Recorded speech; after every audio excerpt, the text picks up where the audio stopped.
सूजी का हलुआ रान्ना करছি। প্রথমে কড়াই গরম করছি, সুজিগুলো কড়াইয়ের মধ্যে ঢেলে দিচ্ছি। সুজি ছেড়ে দিয়ে কড়াইয়ে ঘি দিচ্ছি। ঘি আর সুজি এখন একসঙ্গে ভেজে নেব এবং কাজু বাদাম দেবো দিচ্ছি এবং কিশমিশ দিচ্ছি। ভেজে নিচ্ছি, ফ্রাই করে নিচ্ছি। সুজি কা হালুয়া রান্না করছি, গরম গরম খেতে বেশ ভালো লাগবে, তাই রান্না করে নিচ্ছি সুজি কা হালুয়া। চটজলদি তাড়াতাড়ি, খুব তাড়াতাড়ি এই রান্না হয়ে যায়, একদম ঝটপট রান্না করা হয়ে যায় সুজির হালুয়া। নমস্কার, আপনাদেরকে সবাইকে নমস্কার জানাই। কেমন আছেন সবাই? ভালো আছেন তো?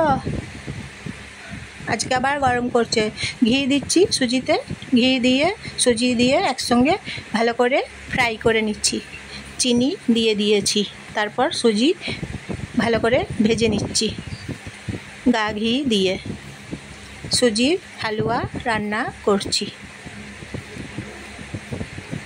টিফিন খাবার, জলখাবার, সুজি হালুয়া এইভাবে খাওয়া যায়, সবাই খেতে পারবেন।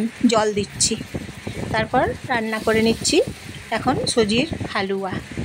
আমার ভিডিও যদি ভালো লাগে তাহলে লাইক করে দেবেন, আমার ভিডিও যদি ভালো লাগে তাহলে সাবস্ক্রাইব করে দেবেন, তাহলে শেয়ার করে দেবেন, বাকি সবাইকে শেয়ার করে দেবেন। আমার ভিডিও দেখবেন আপনারা, প্লিজ আমার ভিডিও দেখবেন।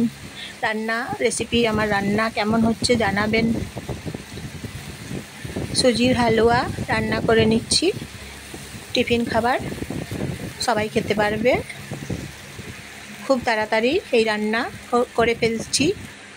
সুজির হালুয়া রান্না করে নিলাম, এই যে দেখুন পাত্রে এখন আমি ঢেলে নিচ্ছি, অন্য পাত্রে এখন সুজির হালুয়া আমি ঢেলে নিচ্ছি। সুজির হালুয়া রান্না করে নিলাম, কি সুন্দর